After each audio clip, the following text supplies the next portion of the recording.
ਅੱਛਾ ਤੇ ਗੁਲਾਮਬਾਦ ਸਾਹਿਬ ਕੀ ਤੁਹਾਡੇ ਨਾਲ ਪ੍ਰੋਬਲਮ ਪੇਸ਼ ਆਇਆ ਹੈ? ਤੁਸੀਂ ਬਿਲਕੁਲ ਠੀਕ ਸੋ ਤੇ ਤੁਹਾਡੀ ਲੱਤ ਜਿਹੜੀ ਇਹ ਕੱਟੀ ਗਈ ਹੈ, ਕੀ ਰੀਜ਼ਨ ਬਣਿਆ? ਸਰ ਅਲਹਮਦੁਲਿਲਾ ਮੈਂ ਆਪਣੀ ਫੈਮਿਲੀ ਦੇ ਵਿੱਚ ਬਹੁਤ ਹੀ ਮਾਲਿਕ ਦਾ ਕਰਮ ਸੀ। ਮੈਂ ਆਪਣੇ ਬੱਚਿਆਂ ਵਾਸਤੇ ਰਿਜ਼ਕੇ ਹਲਾਲ ਬਹੁਤ ਅੱਛਾ ਆਰਗੇਨਾਈਜ਼ਰ, ਮੈਂ ਕੀਬੋਰਡ ਪਲੇ ਕਰਨਾ ਸਾਂ ਜੀ, ਫੀਲਡ ਦਾ ਬੰਦਾ ਸਾਂ।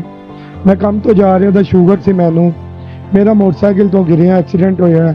ਚਿੰਚੀ ਵਾਲੇ ਨੇ ਮੈਨੂੰ ਸਾਈਡ ਮਾਰੀ, ਰੋਡ ਦੇ ਉੱਤੇ ਸਾਰੇ ਸ਼ੀਸ਼ਾ ਗਿਰਿਆ ਸੀ, ਉਹ ਮੇਰੇ ਪੈਰ ਦੀ ਹੱਡੀ ਦੇ ਵਿੱਚ ਵੱਜਿਆ।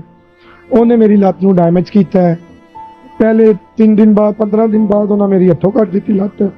ਉਸ ਤੋਂ ਬਾਅਦ ਜ਼ਖਮ ਆਪਣੀ ਜਗ੍ਹਾ ਦੇ ਉੱਤੇ ਨਹੀਂ ਠੀਕ ਹੋਇਆ। 3 ਦਿਨ ਦੇ ਬਾਅਦ ਸਰ ਉਹਨਾਂ ਮੇਰੀ ਉੱਥੋਂ ਲੱਤ ਕੱਟ ਦਿੱਤੀ। ਜਦ ਕਿ ਮੇਰੀਆਂ 4 ਬੇਟੀਆਂ ਨੇ ਛੋਟੀਆਂ ਛੋਟੀਆਂ, ਮੇਰਾ ਹੋਰ ਕੋਈ ਕਮਾਉਣ ਵਾਲਾ ਨਹੀਂ, ਕੋਈ ਆਸਰਾ ਨਹੀਂ, ਤੇ ਇਹ ਕੁਦਰਤ ਦੀ ਜ਼ਾਤ ਨੇ ਮੇਰੇ ਨਾਲ ਹੋਇਆ। ਲੇਕਿਨ ਅਲਹਮਦੁਲਿਲਾ ਮੈਂ ਇਸ ਹਾਲ ਦੇ ਵਿੱਚ ਵੀ ਆਪਣੇ ਰੱਬ ਦੀ ਸ਼ੁਕਰ ਅਦਾ ਕਰਨਾ ਕਿ ਮਾਲਿਕ ਨੇ ਮੈਨੂੰ ਜ਼ਿੰਦਗੀ ਬਖਸ਼ੀ ਹੈ। ਲੇਕਿਨ ਮੈਂ ਆਪਣੀ ਗੌਰਮੈਂਟ ਪਾਕਿਸਤਾਨ ਨੂੰ ਇਹ ਅਪੀਲ ਕਰਨਾ ਕਿ ਮੈਨੂੰ ਇੰਨੇ ਜੋਗਾ ਕਰ ਦਿੱਤਾ ਜਾਏ ਕਿ ਮੈਂ ਆਪਣੀ ਲੱਤ ਮੈਨੂੰ ਲਵਾ ਦੇਣ, ਮੈਂ ਆਪਣੇ ਬੱਚਿਆਂ ਦਾ ਰੋਜ਼ਗਾਰ ਜਿਹੜਾ ਹੈ ਇੱਜ਼ਤ ਦੇ ਨਾਲ ਮੈਂ ਫੇਰ ਕਮਾਉਣ ਜੋਗਾ ਹੋ ਜਾਵਾਂ ਜੀ। ਕਿੰਨੀ ਦੇਰ ਹੋ ਗਈ ਤੁਹਾਡੀ ਲੱਤ ਨੂੰ ਕੱਟੀ ਹੋਈ? ਸਰ ਮੇਰੀ ਲੱਤ ਨੂੰ ਪੌਣੇ 3 ਸਾਲ ਹੋ ਗਏ ਨੇ ਜੀ।